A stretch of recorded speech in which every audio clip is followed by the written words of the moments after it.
Broadcasting live from the Business RadioX studio in Cumming, Georgia, it's time for Forsyth Business Radio. And hello again, everybody, and welcome back to another exciting episode of Forsyth Business Radio. I am your host, Amanda Pearch, joined in studio today by three community leaders, some who you might know and some who you're going to get to know. Today in studio, it is my great pleasure to introduce Dr. Bill Lampton, better known as the Biz Communications Guy. Welcome to the show, Dr. Bill. Terrific to be with you. Thank you for coming. And we also have Mr. Matt Henderson, who is a benefits advisor for Oakbridge, and he'll tell us more about that later. Welcome to the show, Matt. Honored to be here. Thank you. And last but certainly not least, we have Mr. Carter Patterson from Cumming Cigar in the house. Good morning, sir. I am so excited to be here, Amanda. Thank you. I'm excited to have you. And Carter brought me a little a cigar, and he'll have to tell us a little bit more about that because I am a rookie in the cigar world. And it is beautiful, and it's got a nice band on it that is branded. And you know I'm all about the branding. But I'll let you tell the listeners a little bit more about what it entails as the show unfolds. So first of all, thank you for being here. I know our listeners are excited for a great show. All of you offer a wide range of knowledge in your own fields. And I'm going to give you a chance to share with our listeners a little bit about what you do and your enthusiasm for the community. And Dr. Bell, you see me looking at you. So I'm going to tee you up and let you tell our listeners a little bit about the Biz Communications Guy and all the other facets of what you've been doing lately. Very fine. Thank you. I really became fascinated with the power of communication when I was a college student, Amanda. I remember so well taking a required speech course, which is about the only reason people would take them, and never dreaming that one day I would be teaching speech communication at the University of Georgia years later.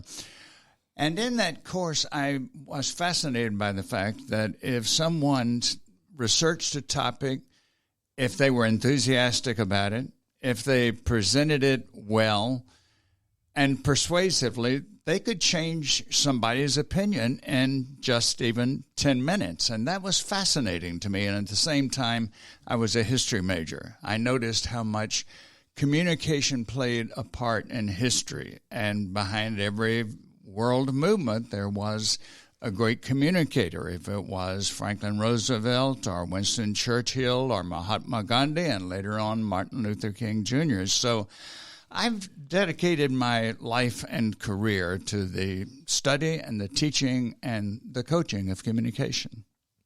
And delivery of information is something that you do quite concisely. I know sometimes myself, I stumble on my thoughts. My brain works quicker than my mouth can spit out what I have to say. But everything that you present is so poised and so intentional, and that's something that I admire greatly about you. Well, thank you. It's not something that happened the year I started.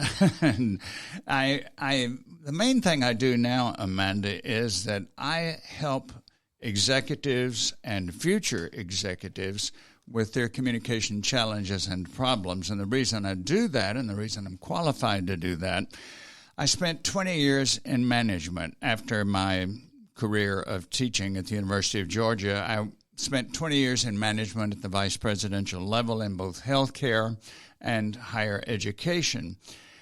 And I noticed, of course, excellent role models, but I also noticed many managers, supervisors, CEOs, CIOs who had strong communication deficiencies. And, of course, I had some of those myself.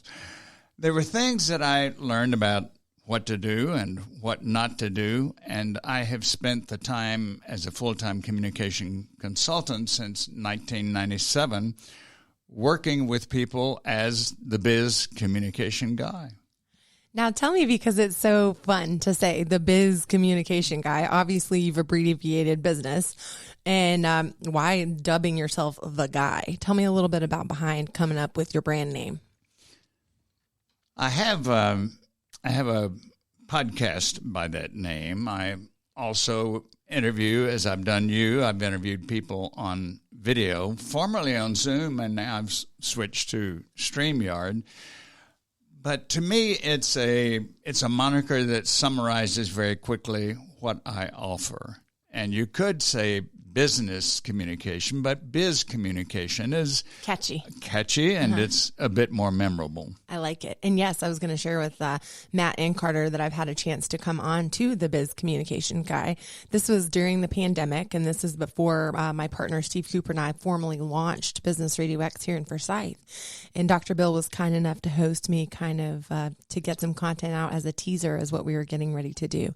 And it was a wonderful experience. I've since gone through your archives and I've listened to some previous interviews, and you and the people that you host offer a lot of valuable information. Well, I've been very fortunate in landing great guests. And the wonderful thing, of course, about technology is, and I was thinking about this just the other day, I haven't cranked my car or gotten on an airplane, and yet I've interviewed people from England, from Canada, from California, obviously some from Georgia, and I think by now somewhere around 60 or so weekly individual guests on the Biz Communication Show. I learn something every time. My listeners and viewers learn something every time. And, of course, it's a challenge to me to provide the right questions and to become the host. And as you know, I had a long time, I guess I would call it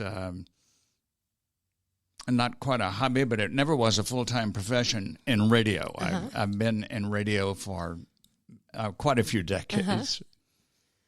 Starting, incidentally, when I was on the faculty at University of Georgia. When I was there, they had just started the campus radio station.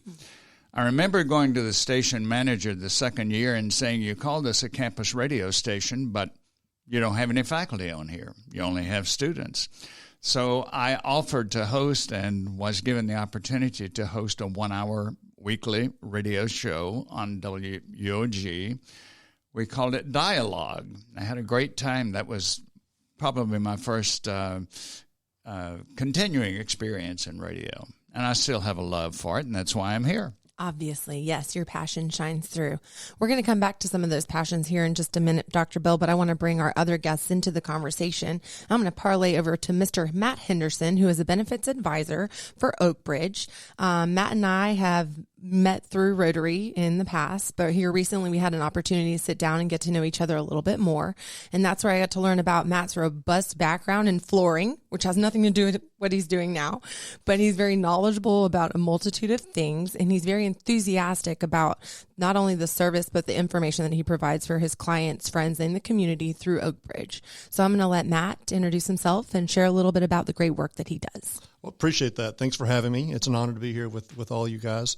And my flooring background actually got me here because I was for 10 years a rep and then a sales manager for a specialty flooring company, and had a great time with that firm, and learned a lot. But while I was there, I was experiencing, like everyone else, the rising high cost of healthcare insurance and for my family coverage, and I started asking a lot of questions. And I just happened to know some of the right people at the right time who had peeled the onion and were following the money. And I realized some of the perverse incentives in the healthcare cost industry. So a line that I like to use is, we don't necessarily have a healthcare crisis, we have a healthcare cost crisis. And so I found a group that was dedicated to reversing those trends and bringing awareness and transparency to the situation. So employers, who are the majority of the plan sponsors in healthcare insurance for employees, can make informed decisions and thus hopefully reverse and back up the cost of healthcare for their employees. Absolutely. Share with our listeners, because they might not know you as in depth as I do, how that experience in the flooring world translated into what you're doing now with Oakbridge. Well, I think I've always been one to challenge the status quo and ask a lot of questions. And so I did that with when I was learning the craft with that firm in the flooring world. And so it was just that constant asking questions. I'm the kind of guy that likes to know sometimes how the watch was made when I ask what time it is, and sometimes that's a blessing, sometimes it's a curse. But that's what led me to just continuing asking those questions. And one time when I asked the question of our then broker, the answer that I got got my attention when it was, you need to stop asking questions and let me finish my meeting. Oh. So I took that as a challenge. Okay. Very nice. Now, what was it about Oakbridge that lured you to align yourself with that firm? Oakbridge Insurance is a large firm with both P&C, property and casualty insurance advisors, as well as employee benefits. I focus on the employee benefits. I don't really speak P&C lingo very well. And our focus on the benefits side is the transparency, the fact that we're trying to change the status quo and bring awareness and transparency to our client employers so that they can make those informed decisions. And when they allow us to, we recommend and help deploy those strategies to bring transparency and lower those costs. And it's very rewarding and fulfilling. Who are the types of people that you look to provide benefits for? Like what types of companies, what size? Great. Employers with 25 or more in full-time employees. Okay. So from 25 to 5,000? Exactly. Yeah. Okay. Right. Very nice. It's a broad range, but that's the majority of Americans work for a firm in that range. Unfortunately, I'd love to be able to work to help individuals, but there is a market for that. But our focus is employer-based health plans. I understand. So maybe someone, I don't know how many employees Carter has at the cigar shop, but give an example of somebody, too. You're like me. Yeah. Just a couple mins on the team. Give an example of a success story that you've had with a local company that you've been able to help on the benefits side. Absolutely. Thanks. We became the broker of record which advisor of record is another way to say that, for a firm with about 25 employees here in the local community. And they were with Aetna with their health insurance, and they got a 40% rate increase, asked us to take a look at it. And we said, well, we'll certainly see what we can do. And we were able to turn that 40% increase into a 5% decrease just by taking them self-funded. We exposed to them some of the things and the risks as well. I mean, there's a lot of things to understand when you go to a self-funded insurance plan versus a fully insured, but that opens up a world of possibilities of taking control of your own, the vendors and the players that are embedded within it. Definitely. Well, congratulations. It sounds like you made them happy too, because you were able to save them some money. They're still a client. Awesome.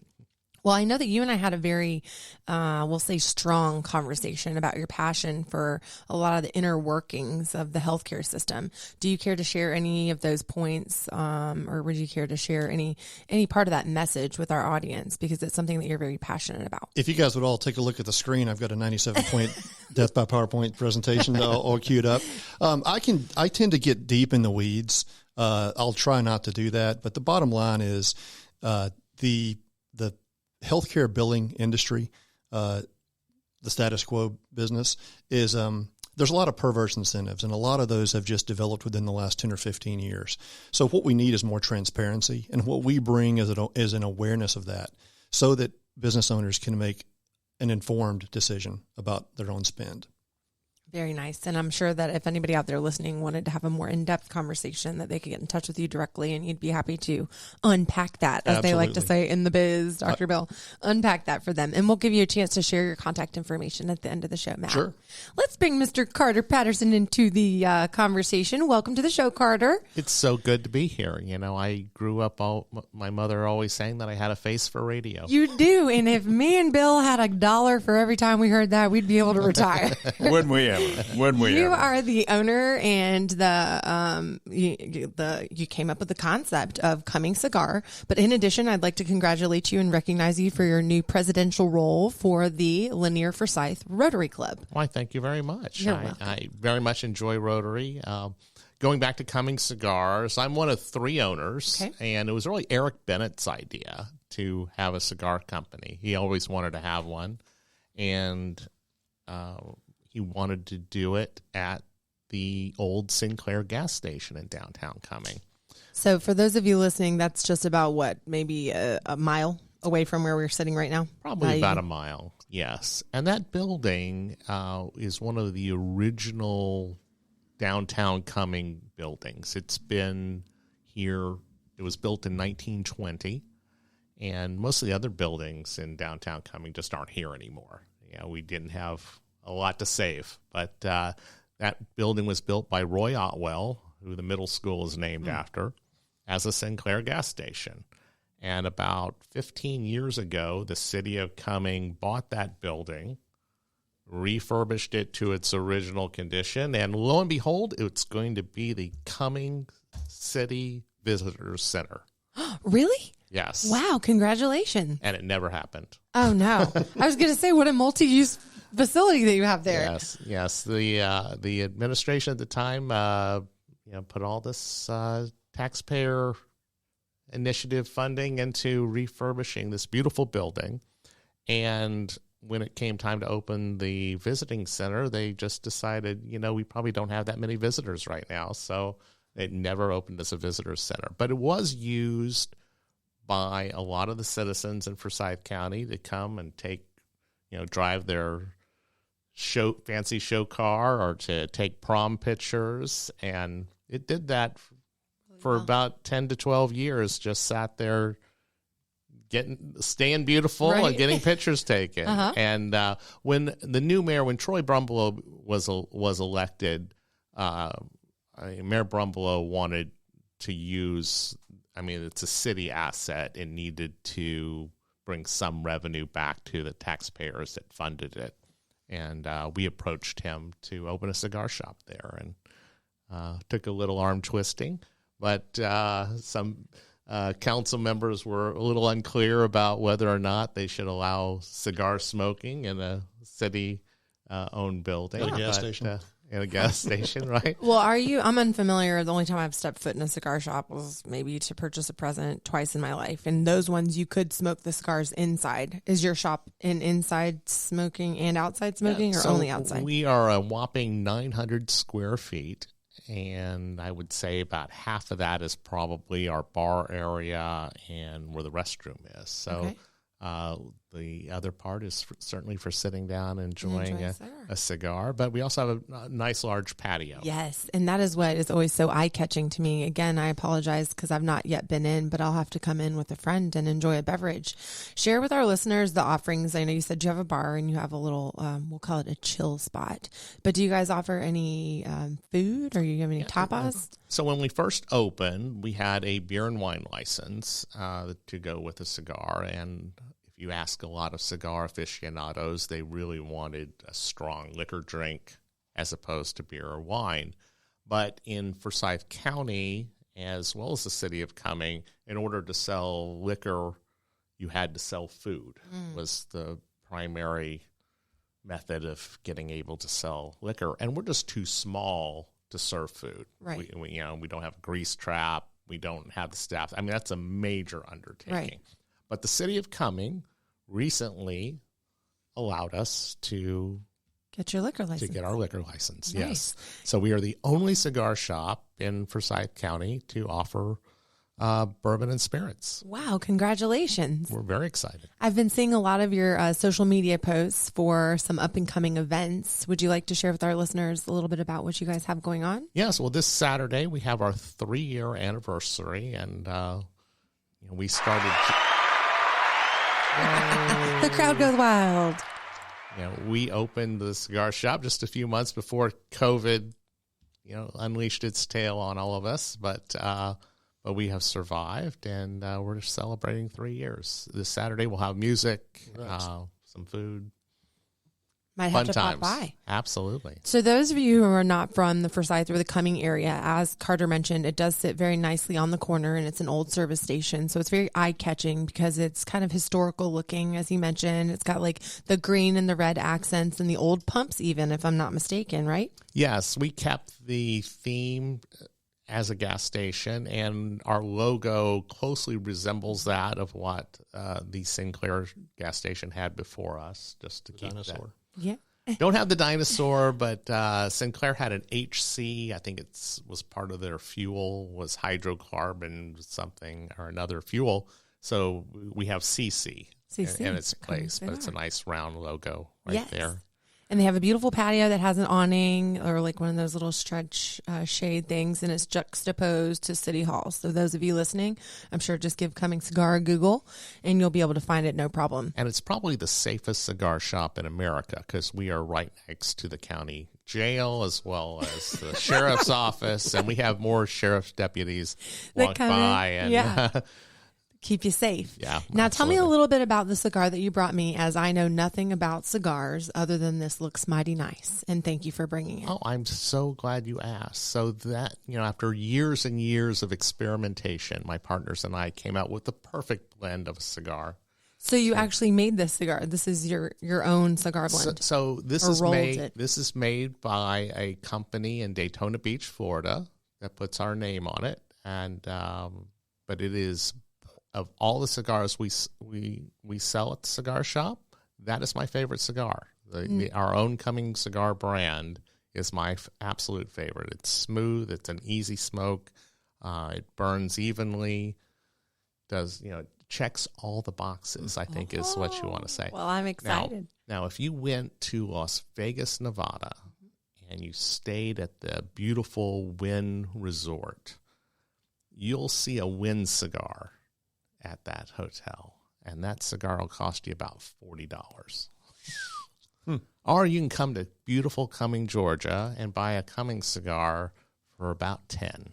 So it's the same blend, is what you're saying? Pretty Similar. much, yes. Very nice. Yes. I like to take credit, but I really can't. Very cool. And I give a lot of kudos to Eric Bennett, who is the managing partner of the cigar shop. Before we entered into this arrangement with the cigar shop, I probably smoked 4 cigars a year. Now I probably smoke 4 a month. There you go. So about one a week. But I'm enjoying it. Good for you. And congratulations. I know you guys have a wonderful footprint here in the community. Thank you. Of course. Still have live music on Fridays? We still have live music on Fridays, and then every now and then we'll throw a Saturday in, as in this coming Saturday. We will. So. I'm going to have to check it out. Absolutely. Well, thank you for sharing. Yeah. I'm going to open up the floor to all of us to kind of have a discussion. There are some things that we all have in common here. As I mentioned, both Carter and Matt are a part of the same Rotary Club, and I am a proud squatter on occasion. I know that throughout your tenure in the business world, Dr. Bill, that you have been a part of Kiwanis or some sort of group that you found as fruitful that probably had a similar mantra, which is, come on, fellas, Service over self. Yes, very nice. So let's talk a little bit about community participation, strategic networking, and giving back. And I'll let anyone who wants to jump in about any one of those 3 kind of take the floor, and we'll just see where the conversation takes us from there. I'm looking at you, Matt. I'll start. I joined Rotary about 4 years ago, and my job change into this role allowed me the local time and to get involved and seek out community involvement. And I, just by happenstance, through a chamber event, ran into someone who ended up being my Rotary sponsor. Shout out to Ann Margaret Johnson. And I learned that there were 4 Rotary clubs in the county. 3 of them are lunch clubs, and one of them is a breakfast club. And I thought, I like the sound of the breakfast meeting. It doesn't really break up your day. And it turns out, so I just joined that, or went to that one to check it out. And I fell in love with it and was honored to be asked to join. And I've been there for like 4 years now. And I've made friends. I've gotten involved in community projects. I've donated my time. I've volunteered. And it's a lot of fun. And I've learned a lot of things through all of our exciting weekly speakers that we have. Absolutely. And for those of you wondering what time that breakfast club meets, it's at 7:30 at 7:30. Northside Hospital if you'd ever like to join. And we are but you better promptly by 8:30. You better be there by 7:15 if you want a good parking spot. Breakfast, that's right. Yeah, as well. Yes, and I just let me add that so I'm serving this year as the president of the Linear Forsyth Club, and each week we have a speaker that comes in. And in the 5 years that I have been a member of this club, there are occasions where we have our own members as our speakers. And Matt's is one of the more memorable speakers that we've ever had at Rotary. Thank you, Corey. I know that everybody was very well engaged. It was during the pandemic. It was during COVID. Yeah, it was. I just talked about. Thank you for bringing that up. It was about two years ago, right in the thick of COVID. There was, I think, maybe 20 or 30 people in the room, as opposed to the 100 that we normally have. And my topic was transparency in drug pricing and what's really going on. And if you've ever asked yourself, why is it and how is it that a free website such as GoodRx.com, among many others, how is it that they can get a better deal on my prescription meds than my insurance? If you've ever wondered that, that's what we address on a day-to-day basis. It was fascinating. And everybody in a Rotary meeting is generally a business person. But we're not supposed to talk about or try to sell products amongst each other. We're just supposed to feed off of each other. And that was a perfect example of Matt coming in and saying, we all buy prescription drugs. And it was, I think everybody, was paying attention, eye-opening, and learned a lot from that. You and I had that exact same conversation, and that was also eye-opening for me. There's a lot of shenanigans going on. Mm-hmm. Dr. Bill? Well, I commend both of you for your civic club involvement. Before I became a professional speaker and started traveling very widely and very regularly, I was a member of civic clubs. I remember a great Rotary Club in Owensboro, Kentucky, where I was a member, and that carried on a family tradition because my father had founded a Rotary Club in my small hometown of Columbia, Mississippi. And then I've been a Kiwanian in Gainesville, Georgia. And then when you talk about speakers, I have loved many opportunities to speak to civic clubs. It's a great way to share some tips and strategies about communication that I learned both academically, but more important, practically. And so I welcome the opportunities to speak to civic clubs. I'm constantly grateful for the contributions that clubs make and the way that they raise contributions for worthy causes, and they put on events that help the community. So I commend you two for your leadership in your club. Well, thank you, Doctor. I will say what I get out of Rotary is I feel much closer to my community and what's going on. Absolutely. If you really want to know what's going on in your hometown, go join a service organization. And in Forsyth County, Rotary I believe is the predominant service organization. Yeah. In another area, it might be Kiwanis, it might be Optimus, and we have some great service organizations that are represented in Forsyth County, but we have 5 Rotary clubs. Matt, don't leave Johns Creek out. Sorry about that. They're right on the border, but we keep them. The great things that we do. I had the great pleasure of participating in the Kentucky Derby fundraiser this year, which was quite the to-do. And I will let you, Carter, share a little bit more about that with our audience. But I want to just share with Dr. Bill, because he has a large footprint in the nonprofit community. This is where it's going to tie in as far as our conversation. Correct me if I'm wrong, but you choose 12 nonprofits to equally distribute the proceeds? It's around 12, but the number grows throughout the year as they pop up. And so to give you kind of a synopsis, and Carter, please jump in and help me fill in the blanks, because it was my first year and I was a proud sponsor. Whoop, whoop, Forsyth Business RadioX. We appreciate it. Who was the gentleman's house that it was at? Because what a wonderful estate that was. So one of our founding members is Dr. Michael Hogan, and he lives on a street with 2 others that are also members of our Rotary Club, and their street basically becomes the Derby party. Yes. And this isn't just your everyday American home. This is an estate home. He has a helicopter pad in front, and most of us don't have helicopters. That's where we're able to park the show cars for display. Yes. So, Dr. Hogan has had a successful life as a doctor and in business, as well as his neighbors as well. And they put on quite a show, and he graciously offers up the use of his grounds, his estate, for the party for years, and it's such a wonderful place to have such an event. It was really a big to do. Like there were shuttles. I mean, I parked at a church and I was shuttled to, or actually I parked at a funeral home. Shout out to Lauren McDonald because his bus is the one that shuttled me to the grounds, as you said. And there were tastings of all sorts of spirits. There was entertainment. There were women with headdresses as big as me. Of course, they had a tent that had the TVs for all of the racing as well. Carter was dressed like a jockey. That was the best thing. I had a lot of fun with that outfit. Yes. As being the lead jockey that day. Yes, so. He was. Everybody else had on, all the fellas had on seersucker and like lapels, and Carter was the jockey. I was like, yes. Sounds like quite an event. A nice photo.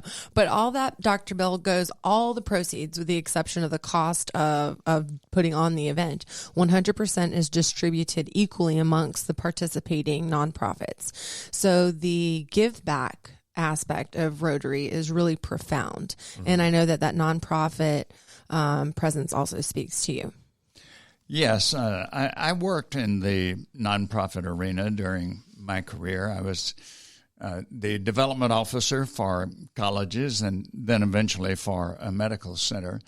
And I know that in every community, particularly in Georgia, where I've lived now for a very long time, the communities are immensely benefited by so many charitable organizations, and it's up to the community to make sure that those organizations are funded by charitable gifts to continue what they offer. And in any community that I'm familiar with, if you were to take away the charitable organizations, the 501c3 organizations, the community would suffer immensely. Absolutely. One example that that I'd like to bring up, our club was founded right around right around 2000, with its main number one fundraising goal to put driving machines in all of the high schools. I think there was only 2 at the time, and they didn't have the driving simulators. What is that? I'm sorry, they didn't have that when I was in high school. So the driving simulators basically to teach students how to drive their car. Virtual driver's ed. But in a simulator so that you can take real world events that you can't really teach, such like a deer running out in the road. Exactly. Or, losing a tire or something of that nature. The schools, at the time, we're the number one school in Georgia now, but we weren't always the number one school in Georgia. And our club funded these driving simulators in all of the high schools. Wow. And we've been doing that for about 20 years. We've participated in it. And it's been now they're all fully funded by the school system, and but it was a wonderful program. And Dr. Hogan, we were just talking about, was tired of working at Northside Hospital and seeing all of these 16-year-olds coming in with severe injuries. And so it was his idea and thought to put this charity together that our Rotary Club has been funding for years. Wow. That's fabulous. I've heard, of course, of airlines, pilot simulators. I've got a brother who's a pilot, and he has to go through that every now and then, but I didn't know they had that for driving. That's great. They definitely didn't when I was in school. I learned how to drive on my parents' 1993 Toyota Corolla 5-speed, and she got a couple bumps and bruises along the way. So shout out to all the first cars that'll be saved through the simulation process. Right. I wanted to ask you guys, because we're getting to know you professionally, and a lot of people know you already through the community. I want to learn something fun and personal about each of you. So if you would please share a fun fact or something quirky that everybody might not know. And I'm thinking of a few, Dr. Bill, because I know you personally. But I just want to learn something different that others might not know about you, if you're willing to share. And I will lead because I put you guys on the spot. So I am an Orange Theory fitness enthusiast. That is where I go not only to gain mental clarity, but that is where I find that my energy is matched or superseded. I am a very high volume, high energy gal. And when I walk into Orange Theory, it's very spirited, and that's kind of my happy place. So if you follow me on social media, you definitely see me check in with some positive posts that kind of help give the brand a little bit of vavoom. Well, I guess there's one thing that the people that I'm very closest to in my neighborhood and have been for over 30 years would not know about me, and that is that I'm a former fatty. I remember so well when I was in graduate school at Ohio University. One day I looked around at the students who were there and the undergraduates, and I thought, what has happened to me in just a few years? And so I began jogging. In fact, I did not even have a pair of running shoes. I remember the first day I ran in street shoes just to start running. So, but starting then, I became very disciplined and now weigh 41 pounds less than I did then. Well done. And I start the morning every day, especially now during this heat. I've already walked 1.5 miles today. I get up around 6 so that and then at the end of the day yesterday was 3.5 miles. My That's a 5K. Little dog Georgia is with me. And so it's far better for my health. It's better for my appearance. It's better for the way I feel. It's better for my energy. And I would say if there's anybody who wants to lose 40 pounds and think you can't, I can testify that you can. Wow. Congratulations, Bill. And I know Georgia enjoys getting those steps in with you. Oh, yes. Those little feet do keep up. What about yourself, Matt? Oh, great job, Bill. That's inspiring. First and foremost, I'm a husband to a strong, beautiful woman and a father to 2 teenage girls, and both at West Forsyth High School. And that's not a secret. But the thing that my hobby is, I've got a workshop basement, and my niche is making things out of reclaimed materials. It's a lot of fun to use old, bent, misshapen wood or bourbon barrels or whiskey barrels or golf clubs and figure out a way to make an old wooden persimmon golf club head into a desktop duck paperweight or something like that. So that's a lot of fun, and it gives me a lot of pleasure. And it's always fun to try and figure out it's a nod towards my creative problem solving. I like to figure out how to make something out of something that doesn't have a flat edge to begin with. Wow. And you know what? Now that you say that, because we're connected on Facebook, I've seen some photos of things, but I didn't put the 2 and 2 together that was your craftsmanship or your hobby. Very neat. Yeah, it's a lot of fun. I'll have to go back and look now that I understand the creator. Matt makes some incredible American flags. Oh, thank you. Did you make the one for Steve with the shotgun shells? I did. Oh, very cool. Yeah. He loves that. It's hanging in his office above the window. I get a lot of enjoyment and fulfillment out of donating those to local charity auctions and things like that as well. So for those of you who don't have a visual, he created, and help me out if I slaughter it, but basically a box frame. And the shotgun shells were of a variety of colors. These ones were specifically red, white, and blue. Yeah. So you made the American flag or a smaller version of it. And it's very cool. Right. Super patriotic. Yeah. Mm-hmm. And Carter? My passion is flying. So I am a instrument-rated pilot. I fly purely for therapy. I used to fly. I got my license originally so that I could visit my kids at college. My son went to Kansas, which was a pretty good flight away, but my daughter went to Elon, which is about an hour and a half flight away. And I wanted to be able to go see them. So, do you have a little Cessna? No, I have Cirrus. Okay. And I'm in a club that owns like 10 Cirruses. So I just grab a club plane and go fly it whenever I need to get my dose of therapy. When you're in the air, it's just breathtaking, and cell phones don't work, and emails don't work. And sounds like heaven.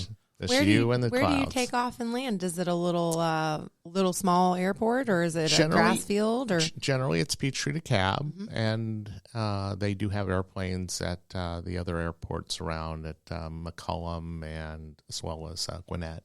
Very cool. And again, I'm not a social media stalker, but I did recently see you change your profile or something picked to like 2 wings. And I was like, I wonder what the significance of the planes are in Carter's world. And lo and behold, you are a pilot. Yes, I really enjoy it. And especially here in the Southeast, I can just take a Sunday morning and fly to Jekyll Island, have breakfast, and fly back. Oh, that's cool. awesome. How long did it take you? How many, I'm going to get this wrong, like flight hours did you have to accumulate before you were able to acquire your license? So for me, it took about 40 hours, and that's about average. Some people can do it in a lot less. Some people it takes them a lot longer. And then I got those 40 hours in about 6 months. Very cool. And then about a year later, I got my instrument rating, so I can fly in the clouds without looking outside. Yeah, well, congratulations to you. For those of our listeners just joining us, I'm speaking with Dr. Bill Lampton, who is the Biz Communications Guy, also Matt Henderson, a benefits advisor for Oakbridge, and the Carter Patterson of Cumming Cigar. We've had such a great conversation. I told you that the time would fly by so quickly. We're at about 40 minutes now, and I do want to give you a chance to offer our listeners some closing thoughts, maybe a nugget of wisdom or some personal advice before we say adios. And I'm getting the deer in the headlights looks, but we'll go with Dr. Bill because I know you can play good radio with me, Dr. Bill. I love playing radio with you. Well, I think a closing thought would be that I know I of course I'm a speech coach among my presentation skills, we call it. But one point that I constantly make with any client, whether it's an executive or whether it's the executive's company, one point I often make is we teach so many people how to make presentations, and that's vital and it's important, and I love doing that. But I think we need to put much more emphasis on teaching people how to listen well, because we have more good speakers than we have good listeners. And I love what Stephen Covey said, that many of us, when we're talking with someone else, we're not listening. We're waiting to talk. We're waiting our turn to speak. And very quickly, he gives 5 levels of listening. First is ignoring. Of course, none of us would ever be guilty of that. A second one is pretending.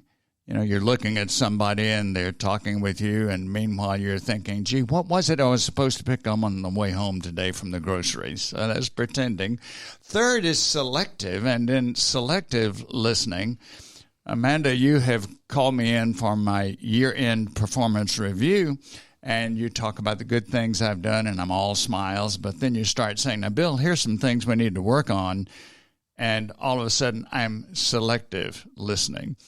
And the fourth level Covey identifies is attentive listening. Okay, we're getting somewhere now. I'm listening to the words. I'm trying to get the meaning. But the fifth level, which is most important, is empathic listening, where we go beyond the words and we do our best to find out what the person is feeling deeply beyond the words, behind the words. And so I often say that listening is one of our most vital skills, both interpersonally and in organizations, and yet it's one of the most neglected. So I have constantly taught listening seminars, even beginning when I was a faculty member at Georgia. That became a fascination of mine.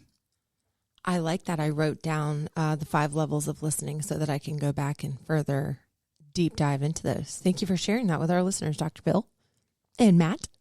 I was listening, and I'm curious about your off-air. I'd like to know more about your Mississippi roots. Oh, I'm from Columbia, Mississippi, which is near Hattiesburg. Lived there until I went away to college. And then during my career, I have lived in, I think it was 8 different states, and my wife at the time said the next state would be the state of insanity. But now we've lived in Georgia for, let's see, I guess a total of nearly 4 decades probably. And Carter, I was listening to you. I'd like to you to tell me some of your harrowing and more interesting pilot stories someday. Yeah. I'll have to take you up, Matt. Yeah. Extreme weather conditions. It happens. Literally take you up. That's right. My parting thought would be ABC. Always be curious. Challenge the status quo doesn't mean upset the status quo. It just means understand. And if you don't like your answers that you get, ask more questions. Always ask questions so that you can make the most informed decisions possible, and keep an open mind in things. And boy, do we need that today. that's right. That's I right. like that. ABC. Always be curious. Thank you. Well, if you want to be curious and you want to be a good listener, I encourage everybody to seek out a local service organization. And for those here in Forsyth County, you are welcome to come visit the Lanier Forsyth Club at any time, as well as any of the other clubs. And if you don't know how to get there, just reach out to me or Amanda, or call the cigar shop, or send a message on Facebook. And it's not hard. We'd love to have you. Carter does a great job of leading our club. Thank you. I have not been since you took the reins, but I look forward to joining you in the near future. I will share with you one thing that I think you guys might know, Ted Richardson. He's a fellow Rotarian. Yes. There is a Rotary app for you guys listening who are curious. Just download the Rotary app, look for the little symbol, and you can just plug in any state, any county, anywhere, and it'll pop up all the meetings. So it's a really good kind of basis for what you can attend and what's in your area. It's a great resource. Mm-hmm. Absolutely. My parting wisdom, words of wisdom, will come from a woman whom I interviewed not too long ago on my series Celebrating Powerhouse Women. And she is a chief magistrate court judge. Her name is Christina Bloom. And she says you can control two things in your world, and that is your attitude and your effort. And if your attitude is lacking, beef up your effort. And if your effort is lacking, beef up your attitude. And that's something that I have to think about on a semi-daily basis. So thank you for Christina for leaving me with those words of wisdom. And I'm so glad that I was able to share them with you guys. As I mentioned before, I do want to give our listeners a chance to be able to reach you should they want to learn more about you or find out about your organizations. So Dr. Bill, how can our listeners find you? Easiest way to go to my website, Biz Communication Guy. So quite logically, the website is bizcommunicationguy.com. And I also invite you to find me on YouTube. I'm listed there as Bill Lampton, PhD, and I have many interviews, including having interviewed Amanda, many interviews and many short instructional videos there. So would love to have you subscribe to my YouTube channel. And that Biz is with a Z for our listeners, B-I-Z, Communications Guy. Thank you, Dr. Bill. Matt. Oakbridgeinsurance.com, and they can find me that way and just make an inquiry, or just find me on LinkedIn. Matt Henderson. Perfect. And Carter. I think the best way to tell your listeners to reach out to me is probably to go to Cumming Cigars on Facebook and send us a message, and I will definitely get back to you. And that's where you can also find out about their up-and-coming events, like the events happening there this weekend, and about future celebrations. I want to thank you, gentlemen, for joining us today on Forsyth Business RadioX. It has been my great pleasure spending time with you. For all of you listening out there, please subscribe if you find value in this series. I would love to hear from you. Connect with me on LinkedIn as well, Amanda, Pearch. And for everybody out there in Radio Land, we will see you soon.